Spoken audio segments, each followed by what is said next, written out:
Pack చేసి తీసుకెళ్తారు. అది మనం 3వ రోజు అక్టోబర్ 8న ఫైల్ కేసు ఫైల్ చేసిన తర్వాత 3వ రోజు హైదరాబాద్ ట్రేస్ అవుట్ అయ్యాల్సి ట్రేస్ అవుట్ అయితే అక్కడ ఏమీ మాకు తెలియదు అని చెప్పేసి అక్కడికి ఏం చేసి ఇన్ని రోజుల నుంచి నా పిల్లలు ఈ తెలుసు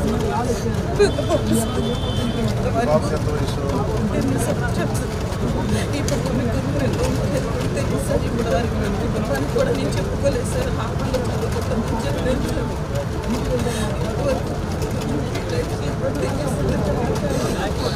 పోలీసులు న్యాయం చేస్తారని చెప్పి ఇప్పుడు ఆయన కూడా నాకు ఇప్పుడు వెళ్ళాడు క్రైమ్ బ్రాంచ్ పంపించారు. ఇక్కడ Machavaram PS sir, Vijayawada Machavaram PS sir. CM చూస్తాం అని అన్నారు. వాళ్ళు మీకు ఫోన్ చేయాలి, ఫోన్ చేస్తే కానీ మేమేం చేయలేమని చెప్పారు సార్. ఎఫ్ఐఆర్ పెట్టాను సార్. నమస్కారం సార్. నా దగ్గరికి శివకుమారి గారు అని చెప్పి జార్జ్ ఇన్స్టిట్యూట్లో గ్లోబల్ హెల్త్ ప్రైవేట్ కంపెనీలో పనిచేస్తున్నారు. వాళ్ళు వాళ్ళ అబ్బాయిని ఒక 8 months బ్యాక్ కిడ్నాప్ చేశారని ఒక కేసు వచ్చింది సార్. వాళ్ళ అమ్మాయిని అది 8 months, అది మనకి ఎఫ్ఐఆర్ కూడా ఉంది సార్. ఒకసారి మీరు చూసి కొంచెం ఒకసారి నాకు అప్డేట్ ఇవ్వండి sir. Please sir, request sir. పంపిస్తాను సార్, మన కేకే గారిని పంపిస్తాను సార్. ఆవిడ పంపిస్తాను సార్, చూడండి సార్.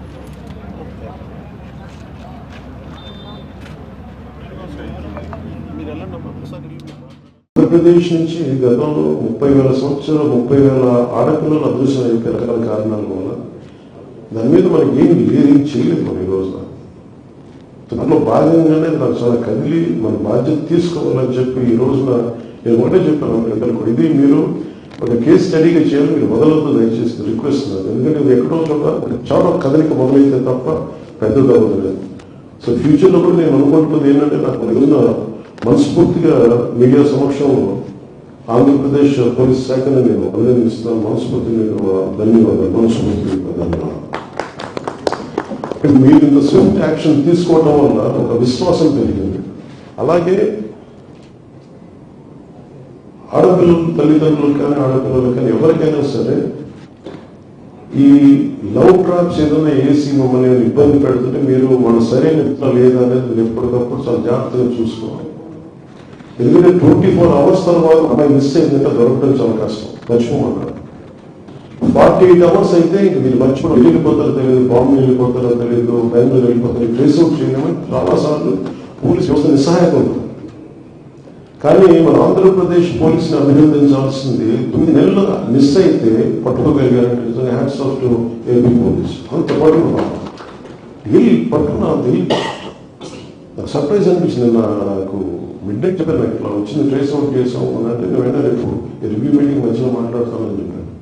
సో కమిషనర్ పోలీస్ గారిని కూడా అభినందించాను, విజయవాడ కమిషనర్ పోలీస్ గారిని. సో మాకున్న కోరిక అంటే నేను భవిష్యత్తులో కూడా క్యాబినెట్ దృష్టికి తీసుకెళ్లాల్సింది ఏంటంటే, అసలు ఇంతమంది ఆడపిల్లలు అదృశ్యం అయింది కదా, దీని మీద ఒక స్పెషల్ కమిటీ ఎందుకు పెట్టలేదు కేంద్ర ప్రభుత్వం? ఇప్పుడు మనం ఏం చేయాలి? ఇది పోలీసు ఉన్నతాధికారులతో మాట్లాడి దీనికి ఒక సమగ్రమైన ఒక సెల్ ఏదైనా కావాలా, ఒక స్పెషల్ సెల్. ఎందుకంటే చాలా కష్టం, ప్రతి లోడ్ చేయలేదు, మనకి ఉద్యోగాల్లో నింపలేకపోతున్నాం. ఉదాహరణకి ఫారెస్ట్ డిపార్ట్మెంట్ లో మేడం ఎన్ని ఉద్యోగాలు షార్ట్?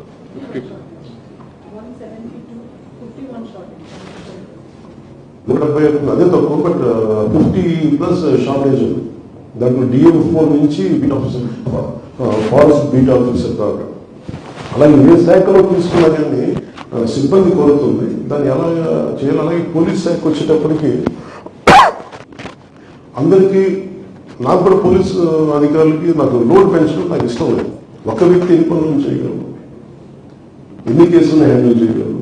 సో అది కూడా అర్థం చేసుకొని చాలా సున్నితంగా చాలా అర్థం చేసుకొని మాట్లాడాల్సి వస్తుంది. కానీ దీనికి ఎక్కడో కొంత సంఖ్యాబలం పెంచాలి ఖచ్చితంగా. పోలీసుకి నిధులు కొరకు ఉన్నాయి, వీటి గురించి ఆలోచించాలి, వీటి గురించి చర్చ జరగాలి. నిధులు రావాలి, లోపలికి పెట్టుబడులు రావాలి. అండ్ లా అండ్ ఆర్డర్ చాలా బలంగా ఉంటాయి తప్ప పెట్టుబడులు ఉండవు. ఇది ఇన్వెస్ట్మెంట్స్ని ఎంకరేజ్ చేసే అట్మాస్ఫియర్ ఉండాలి ఇక్కడ. దాన్ని అక్కడే చర్యలు తీసుకుని దాంట్లో ప్రైమరీ లా అండ్ ఆర్డర్. ఇక్కడ వచ్చిన ఆంధ్రప్రదేశ్కి సుభిక్షంగా ఉంటారు, ధైర్యంగా ఉంటారు, సురక్షితంగా ఉంటారు అనిపించుకునేలాగా ఉండాలి.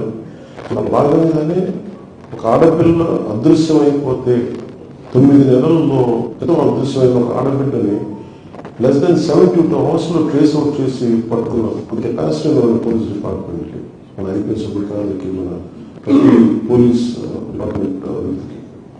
సో దాన్ని సద్వినియోగం చేసుకొని ఒకటే ప్రపోజల్ భవిష్యత్తులో పెట్టాము. స్పెషల్ సెల్ ఎస్పెషల్ మిస్సింగ్ కేసులకు సంబంధించి ఏంటంటే ఇది హెవీ హ్యూమన్లీ ఇంపాసిబుల్. అంతమంది ఆడపిల్లలు మిస్ అయిపోతే ప్రతి కేసుని ఎప్పటికప్పుడు కొత్త రిజిస్టర్ అవుతాం. ఇవన్నీ పట్టుకోవడం సమయం పడదు. బట్ ట్రేస్ అవుట్ చేయడానికి చాలా బలంగా నిర్ణయం తీసుకున్నాం. సో భవిష్యత్తు దీన్ని తీసుకెళ్తానని తెలియజేసుకుంటాం. ఈ రివ్యూ మీటింగ్స్ అందించిన అధికారులందరికీ, అన్ని డిపార్ట్మెంట్ అధికారులందరికీ ధన్యవాదాలు తెలియజేసుకుంటాం. ముఖ్య కార్యక్రమం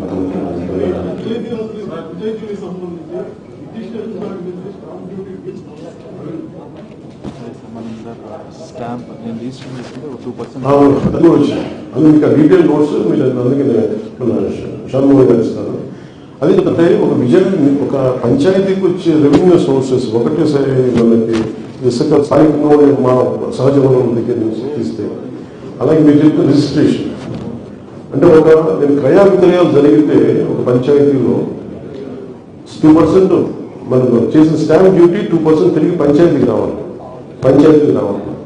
అలాగే ఇసుక అక్కడి నుంచి తీసేసుకుంటే మట్టి దొంగలు తీసుకున్నా కానీ వాళ్ళకి రావాల్సిన సిలిండర్ అనేది రావట్లేదు. ఇట్లాగే ఎన్ని హెడ్స్ ఉన్నాయి దీని కింద? ఒక పంచాయతీకి సొంతంగా ఇన్ని రకాలుగా సమకూర్చుకోగలదని ఒక లిస్ట్ అవుట్ చేయడం. దానికి మీకు చెప్పింది అంటే ఒక 48 hours చెప్పడానికి మోర్ డీటెయిల్ మీకు తెలియజేస్తాను.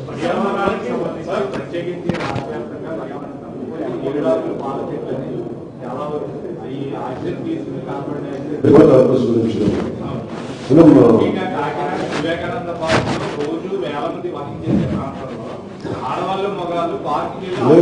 ఫస్ట్ ఇది ఏమవుతుందంటే అలాగే ఇది ఏమవుతుందంటే ఇప్పుడు అరకొర జ్ఞానం ఉందంటే మనకు కొద్ది మంచిగా నేను ఎక్కడో టిబెట్కి వెళ్తాను. టిబెట్ నుంచి జీవితం అక్కడి నుంచి చెట్లు కొడుకు వస్తే ఇట్లాగే ఉంది పరిస్థితి. అందుకనే స్థానికంగా నేటివ్ స్పీసీస్ని మనం ఎంకరేజ్ చేస్తాం. బేసిక్ ఎవరైతే దేశాల నుంచి ఏమైనా ఎక్స్పర్ట్స్ని పట్టుకొచ్చి, ఉదాహరణకి మియావాకి ఫారెస్ట్ ఎక్స్పర్ట్ జపాన్ పట్టుకొచ్చి మీరు ఇక్కడ మియావాకి డెవలప్ చేయమంటే అక్కడ నుంచి జపాన్ నుంచి మనం చెట్లు పడుతున్నాం. మనకున్న చెట్లు మియావాకి దగ్గరలో మనం చేసుకోవడం అనుకుంటాం. అలాగే ఎస్పెషల్లీ కోలాకాయ నాకు ఇదే వేదన ఉండదు. అసలు ఈ కోలా కార్పస్ అనే చెట్లని ఎందుకు పెంచారు? అక్కడ కనీసం నేను ఎప్పుడు చూస్తూ ఉండదని ఇరిగిపోతాయి మొక్కలు. ఐ థింక్ ఇట్స్ మలేసియన్ స్పీసీస్ కాదండి. ఒక దేశం మొత్తం మీద, రాష్ట్రం మొత్తం మీద, తమిళనాడు, తెలంగాణ నేను కూడా తెలియకుండా నా ఫామ్లో ఉంది సార్ 10 చెట్లు. తర్వాత ఎవరు చెప్పారు ఆర్మీ అందరి స్వార్థం ఏమవుతుంది? వెంటనే ఫస్ట్ రిపోర్ట్ పచ్చగా ఉండదు. పచ్చదనం అనేది చాలా అది ఎక్కువ కార్బన్ డైఆక్సైడ్ రిలీజ్ చేస్తుంది. Plus oxygen. దానికి ఏమి పువ్వులు కూడా రావాలి కదా. వచ్చిన సరిగ్గా చెట్లు ఉండలేవు, పక్షులు ఉండలేవు. అది ఏంటంటే బేసిక్ అది మలేషియన్ ప్లాంట్. మలేషియాలో ఏంటంటే ఇప్పుడు దానికి అది ట్రాపికల్ ల్యాండ్ కాబట్టి ట్రాపికల్ మనకు దానివల్ల ఎక్కువ వర్షాపాతం ఉన్న నేల. ఎక్కువ వర్షాపాతం ఉన్న నేలకి సంబంధించిన చెట్టు. అంటే ఎక్కువ భూములు ఇవ్వకుండా అది ఎక్కువ పీల్చుకుంటుంది. దాన్ని వచ్చిన దాన్ని మనం ఇక్కడ పెట్టాం.